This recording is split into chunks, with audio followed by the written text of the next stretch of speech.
एक में ईश्वर का सृजन, पालन और संहार। बिना कहे आपका नाखून बढ़ रहा है, आपका बाल बढ़ रहा है।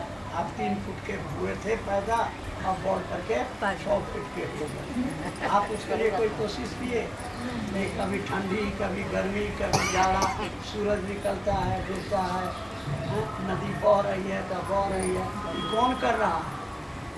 हम तो नहीं, आप तो नहीं कर रहे हैं। कोई है जो कर रहा है, उसको भगवान ईश्वर वही परमात्मा जो लोगों को पैदा कर रहा है, चीज़ों को बना रहा है, रक्षा भी कर रहा है, एक दिन उसको खत्म कर देगा। सृजन, पालन, संहार कर। और उसी परमात्मा का एक रूप है गुरु रूप। उस गुरु रूप को ही कहा गया है दया भाव। उसी को कहा गया है गुरु भाव। तो गुरु भाव में क्या करेगा? जो जीव के रूप में हमको आपको बनाया है भगवान ने, बंधन में बांधा है। हंसना चाहते हैं, रोना पड़ता है। जीना चाहते हैं, मर जाते हैं। ढेर बुढ़वा है जो रोज कहता है हे भगवान हमरा उठा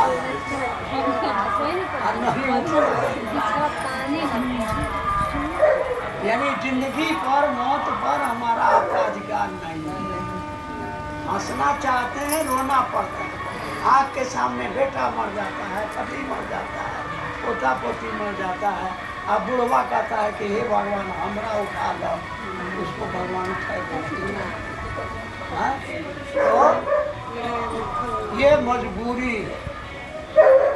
हम कितने लाचार हैं, इतने लाचार हैं कि हम जो चाहते हैं, आँख के सामने बेटा जवान हो गया, नौकरी नहीं मिली, बेटी जवान हो गई, शादी नहीं हुई, बीमार, पति बीमार पड़ा है, पैसा नहीं है, कभी बाढ़ आ जाता है, कभी सूखा पड़ जाता है। हम लोग कितने लाचार हैं। लेकिन हमारे ऋषि मुनियों ने कहा कि ये वो है जिसके शरण में अगर आप चले जाइए तो जिंदगी के हर समस्या का उपाय क्या है? गुरु उपाय। गुरु सकल उपचार है। जिंदगी के पल प्रतिपल के उपाय गुरु उपाय। कौन? तो गुरुओं का गुरु, जगत का गुरु कौन है? कहा कि वही भगवान, उसी वही जो भगवान है।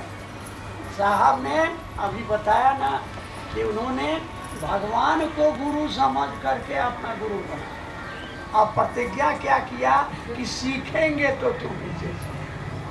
और उन्होंने 15 साल में जो तरह तरह के गुरुओं को पकड़ा।